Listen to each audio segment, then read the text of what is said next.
Hello viewers, and welcome to our first Shift 2 video. I'll be plotting my path through the game and making video blogs for you guys, but rather than me rambling, check this out. Hello viewers, and welcome to the first ever Need for Speed Shift 2 Unleashed video. This is our hands-on now. The intro, which we saw originally back last November, showing a bit of graphic racing action. Very visceral.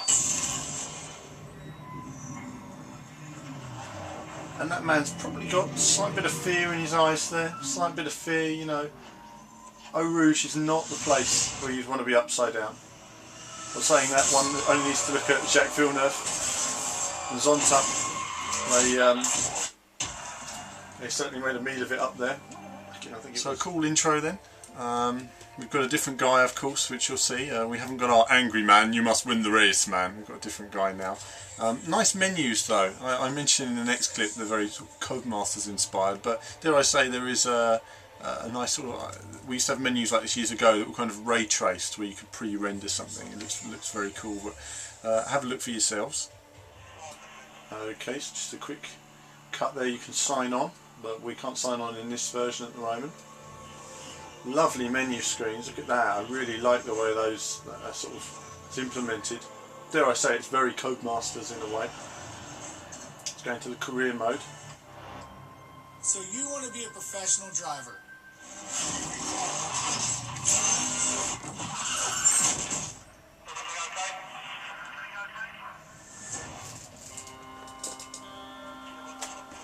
They've dispensed with the angry pitman, haven't they? You must go faster than anyone. You must be the fastest or die. He's gone now. Probably for being too moody, honestly.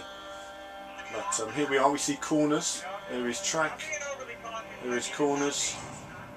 There is drama, isn't there? There's Michael Bay creeping in there. It's a non-stop battle. A battle with your fear. A battle with the course, and a battle with the other drivers. You say fear though. Speed playing you in the seat. It's the best feeling on earth. I'm Vaughn Gittin Jr., Formula D champion. You say fear, but is it There's fear? this race coming up. Most drivers don't feel fear. Not until they've lost control. I've borrowed this GTR for you. It's got some serious parts on it. Before you race, you've got to get some practice. Get some practice. Let's rock. Okay, so a bit of Suzuka. Let's just have a drive on here. Lovely. Oh, wheels already there.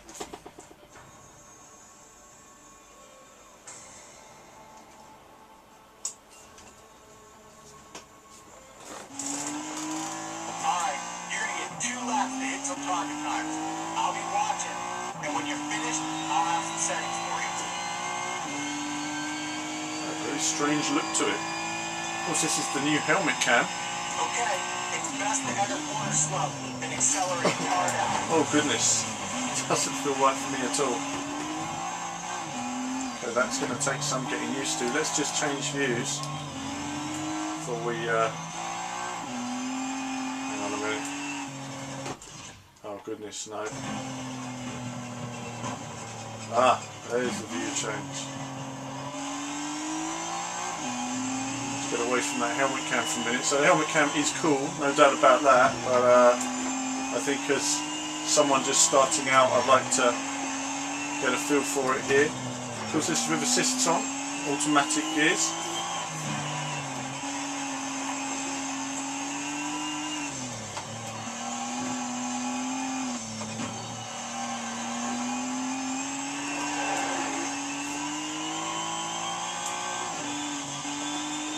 Got our friend the swaying motion back there.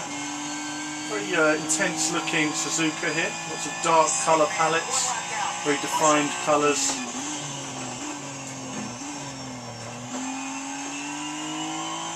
Slightly heavier braking there than I would expect. not found my line there at all, have I really? You want to sort of glide in that first part, the third gear and the second, but this is an earlier braking, there's normally some understeer here. Again here the apex is often a little bit later here than you expect, so you can get the power up the hill.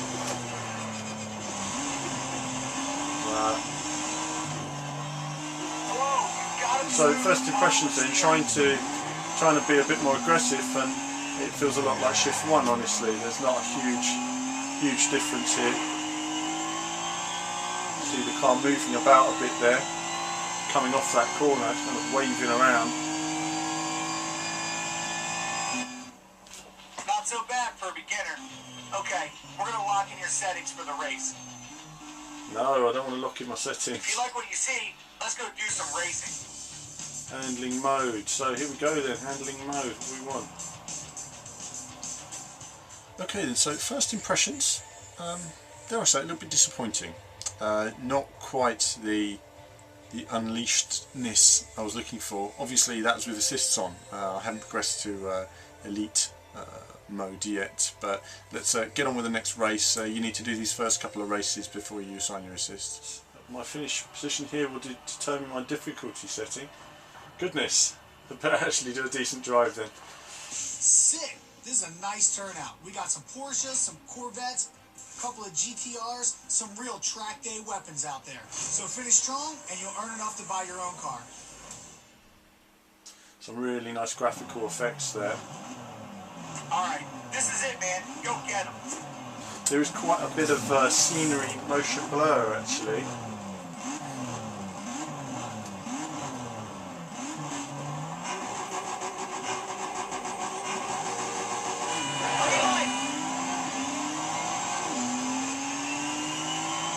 So I'll concentrate a bit on this run, and then we'll sort out my settings for the. Oh, blimey! You need to be aggressive, but you gotta give the other car some respect. Again, the car is kind of waving about a bit. I'm not feeling feeling it at the moment. Not feeling the sort of bite of grip, if you like.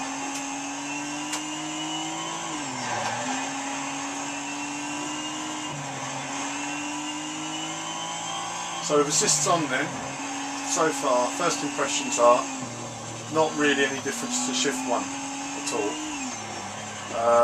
So let's continue this, get through this section, and then see if we can find a handling that works with the elite model. Okay, so that's the first race out of the way. A little bit disappointing actually. I mean, we're using all assists on there. With the wheel, 0%, 0% dead zone, and you know, a little bit underwhelming. I now go to the assists and get ready to try out the elite handling model. Okay, so a quick feel in that first race, and it feels very much like they want you to really sort of push aggressively in those first few corners, which determines your position.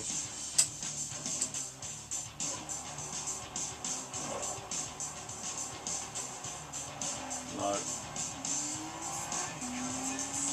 To elite handling, anti-lock brakes off, no, full damage best line, no. Okay.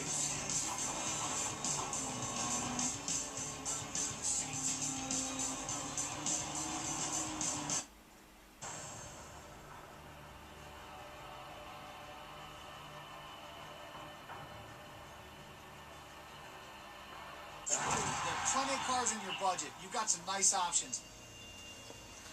We'll just go with the Ford Focus.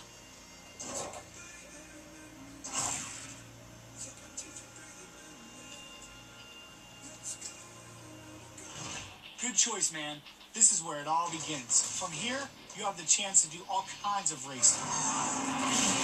If you want to reach the top, first you have to make a name for yourself at the grassroots level. Try out different disciplines like time attack or drifting. And soon you'll be ready for the GT3 or the Works Race Series. If you succeed there, you'll be ready for a seat in the GT1 World Championship. See these cool posters? They all hold events. and the numbers on each show the driver level you'll need to enter. You're starting at level 1 with entry-level Modern D cars.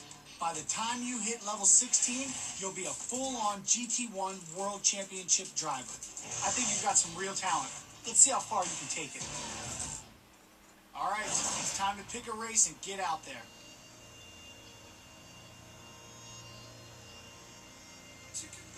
Okay, let's get you back on the track. You're a part of Modern D. We're starting out basic, but that doesn't mean starting out slow. Time to prove those skills, my man. You must win the race. Right, so we're going through the first few options there, getting a bit of information. One more thing before you get started. We have to talk experience. Everything you do earns XP. Win more XP, and you'll get new cars and unlock more events. You'll take home extra cash and earn more options for vinyl, paint schemes, and rims. During a race, you'll earn more if you nail a perfect start from the grid, overtake another driver, or stick to the racing line. Then, after a race, you'll also earn XP bonuses. Bonuses are based on how you finished and how much you dominated the other drivers. They're also based on the objectives you've earned and whether you mastered the track. You can earn XP online too, when you battle your friends in versus modes or through autolog. Basically, to earn XP, you want to fight hard, drive fast, and win as much as you can. Okay, so pretty straightforward there. Race lots and lots, kick some ass, and you'll see yourself progress nicely.